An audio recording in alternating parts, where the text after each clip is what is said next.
Friends, ಎಲ್ಲರಿಗೂ ನಮಸ್ಕಾರ. ಇವತ್ತಿನ ವಿಡಿಯೋದಲ್ಲಿ ಕಡಿಮೆ ಸಮಯದಲ್ಲಿ ಕಡಿಮೆ ಇಂಗ್ರೀಡಿಯೆಂಟ್ಸ್ನ ಬಳಸ್ಕೊಂಡು ತುಂಬ ರುಚಿಯಾಗಿ ಬೀನ್ಸ್ ಬೇಳೆ ಸಾರು ಯಾವ ರೀತಿಯಾಗಿ ಮಾಡೋದು ಅಂತ ತಿಳಿಸ್ಕೊಡ್ತೀನಿ. ಈ ಬೀನ್ಸ್ ಬೇಳೆ ಸಾರು ಅನ್ನಕ್ಕೆ, ಮುದ್ದೆಗೆ, ಚಪಾತಿಗೆಲ್ಲ ತುಂಬ ಟೇಸ್ಟಿಯಾಗಿರುತ್ತೆ. ಹಾಗಿದ್ರೆ ಬನ್ನಿ ಈಗ ಹೇಗೆ ಮಾಡೋದು ಅಂತ ನೋಡೋಣ. ನೋಡಿ, ಇಲ್ಲಿ ಒಂದು ಕುಕ್ಕರ್ಗೆ ನಾನು ಅರ್ಧ ಕಪ್ ತೊಗರಿಬೇಳೆ ಹಾಕ್ಕೊಳ್ತಾ ಇದ್ದೀನಿ. ಹಾಗೆಯೇ ಸೇಮ್ ಕಪ್ಪಲ್ಲೇ ಅರ್ಧ ಕಪ್ ಮೊಸರು ಬೇಳೆ ಹಾಕ್ಕೊಳ್ತಾ ಇದ್ದೀನಿ. ಈಗ ಇವಿಷ್ಟನ್ನು ಚೆನ್ನಾಗಿ ಒಂದೆರಡು ಸರಿ ವಾಶ್ ಮಾಡ್ಕೊಂಡ ನಂತರ ಒಂದು ಈರುಳ್ಳಿನ ಕಟ್ ಮಾಡಿ ಹಾಕ್ಕೊಳ್ತಾ ಇದ್ದೀನಿ. 2 ಟೊಮೆಟೊ ಹಣ್ಣನ್ನು ಸಹ ಸಣ್ಣದಾಗಿ ಕಟ್ ಮಾಡಿ ಹಾಕ್ಕೊಳ್ತಾ ಇದ್ದೀನಿ. ಈಗ ಇದಕ್ಕೇನೆ 1/4 kg ಆಗೋಷ್ಟು ಬೀನ್ಸ್ನ ಈ ರೀತಿಯಾಗಿ ಕಟ್ ಮಾಡಿ ವಾಶ್ ಮಾಡಿ ಹಾಕ್ಕೊಳ್ತಾ ಇದ್ದೀನಿ. 1/4 ಸ್ಪೂನ್ ಆಗೋಷ್ಟು ಅರಿಶಿನ ಪುಡಿ, ಇವಿಷ್ಟು ಬೇಯೋದಕ್ಕೆ ಬೇಕಾಗುವಷ್ಟು ನೀರನ್ನು ಹಾಕ್ಕೊಳ್ತಾ ಇದ್ದೀನಿ. ಹಾಗೆಯೇ 1 ಸ್ಪೂನ್ ಅಡುಗೆ ಎಣ್ಣೆ ಹಾಕ್ಕೊಳ್ತಾ ಇದ್ದೀನಿ.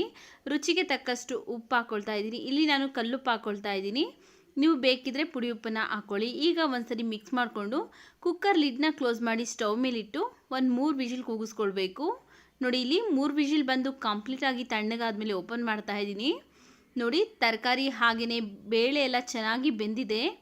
ಇಷ್ಟು ಬೆಂದರೆ ಸಾಕಾಗುತ್ತೆ. ಈಗ ಸೌಟಿಂದನೇ ಚೆನ್ನಾಗಿ ಬೇಳೆನೆಲ್ಲ ಮ್ಯಾಶ್ ಮಾಡ್ಕೊಳ್ತಾ ಇದ್ದೀನಿ. ನೀವು ಬೇಕಿದ್ರೆ ತೊಗರಿಬೇಳೆ ಹಾಗೆ ಮೊಸರು ಬೇಳೆನ ಬಳಸಿ ಮಾಡ್ಬೋದು. ಇಲ್ಲ ಬೇಡ ಅಂದರೆ ಯಾವುದಾದ್ರೂ ಒಂದು ಬೇಳೆ ಬಳಸಿದ್ರೆ ಸಾಕಾಗುತ್ತೆ. ನೋಡಿ, ಈ ರೀತಿಯಾಗಿ ಮ್ಯಾಶ್ ಮಾಡಿಕೊಂಡ್ರೆ ಸಾಕಾಗುತ್ತೆ. ಈಗ ಇದಕ್ಕೆ 1 ಟೇಬಲ್ ಸ್ಪೂನ್ ಆಗೋಷ್ಟು ರೆಡ್ ಚಿಲ್ಲಿ ಪೌಡ್ರ್ ಹಾಕ್ಕೊಳ್ತಾ ಇದ್ದೀನಿ. 1.5 ಟೇಬಲ್ ಸ್ಪೂನ್ ಆಗೋಷ್ಟು ಸಾಂಬಾರು ಪೌಡ್ರ್ ಹಾಕ್ಕೊಳ್ತಾ ಇದ್ದೀನಿ.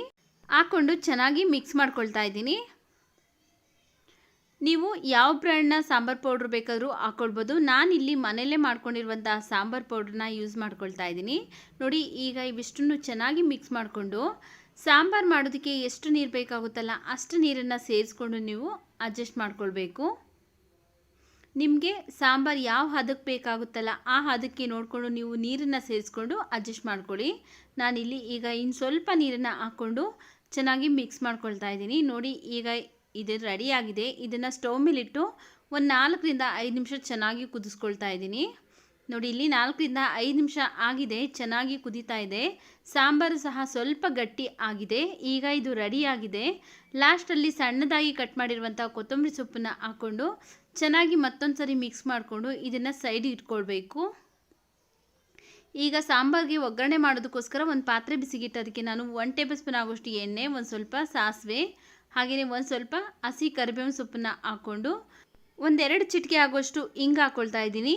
ಹಿಂಗನ್ನು ಹಾಕಿ ಚೆನ್ನಾಗಿ ಫ್ರೈ ಮಾಡಿಕೊಂಡು ಈಗ ಇದಕ್ಕೆ ಮಾಡಿಟ್ಕೊಂಡಿರುವಂತಹ ಸಾಂಬಾರನ್ನ ಸೇರಿಸ್ಕೊಳ್ಳೋಣ.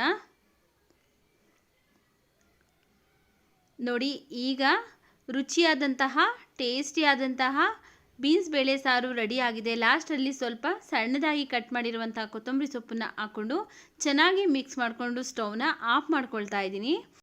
ನೋಡಿ, ಈಗ ರುಚಿಯಾದಂತಹ ಸಾಂಬಾರು ರೆಡಿಯಾಗಿದೆ. ಈ ವಿಡಿಯೋ ಇಷ್ಟ ಆಗಿದ್ರೆ ಈ ವಿಡಿಯೋಗೊಂದು ಲೈಕ್ ಮಾಡಿ, ಈ ವಿಡಿಯೋನ ನಿಮ್ಮ ಫ್ಯಾಮಿಲಿ ಫ್ರೆಂಡ್ಸ್ಗೆ ಶೇರ್ ಮಾಡಿ. ನಮ್ಮ ಚಾನಲ್ಗೆ ಹೊಸಬರಾಗಿದ್ದರೆ ಪ್ಲೀಸ್ ಸಬ್ಸ್ಕ್ರೈಬ್ ಮಾಡಿಕೊಂಡು ಸಪೋರ್ಟ್ ಮಾಡಿ.